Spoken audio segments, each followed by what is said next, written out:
پڑھے گا اللہ 1/3 قرآن پاک پڑھنے کا ثواب عطا فرمائے گا۔ اللہ اکبر۔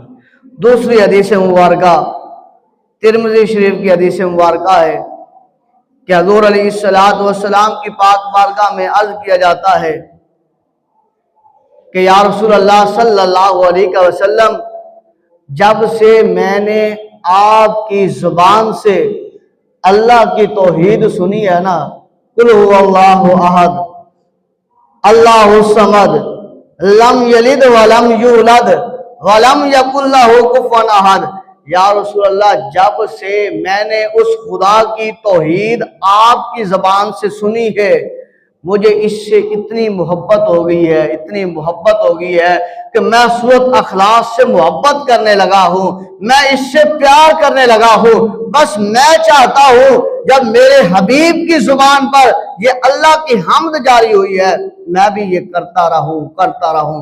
حضور علیہ السلام نے فرمایا، اے میرے صحابی پھر سن، واجب ہوگی اگر یہی محبت سورۃ اخلاص سے تو کرتا رہے گا، اللہ تجھ پر جنت کو واجب کر دے گا۔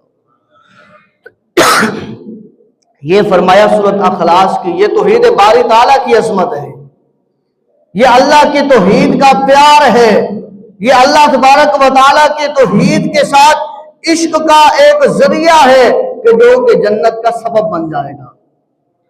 تیسری حدیث مبارکہ میں کیا ملتا ہے؟ صحابی رسول عرض کرتے ہیں، یا رسول اللہ صلی اللہ علیہ وسلم، میرا جی چاہتا ہے کہ میں صبح شام دوپہر یہ توحید باری تعالیٰ بیان کرتا رہوں، یعنی کہ سورۃ اخلاص پڑھتا رہوں، قل هو اللہ احد، میں یہ پڑھتا رہوں۔ حضور نے فرمایا واجب ہوگی۔ عرض کی گئی یا رسول اللہ کیا واجب ہوگی؟ حضور نے فرمایا جو اس سورۃ اخلاص کو اپنا ورد بنا لے گا، اس سے محبت کرنے لگے گا، اللہ کی توحید سے پیار کرنے لگے گا، اللہ اسے جنت عطا فرمائے گا۔ فرمایا اس پر جنت واجب ہو جائے گی۔ اور پھر توحید باری تعالیٰ میں چوتھی حدیث مبارکہ میں آتا ہے کہ حضور علیہ السلام نے فرمایا، جو شخص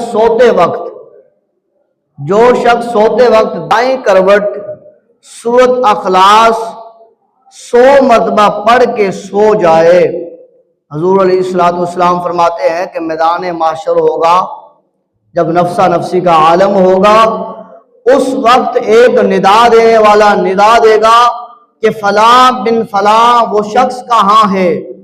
عرض کی جائے گی کہ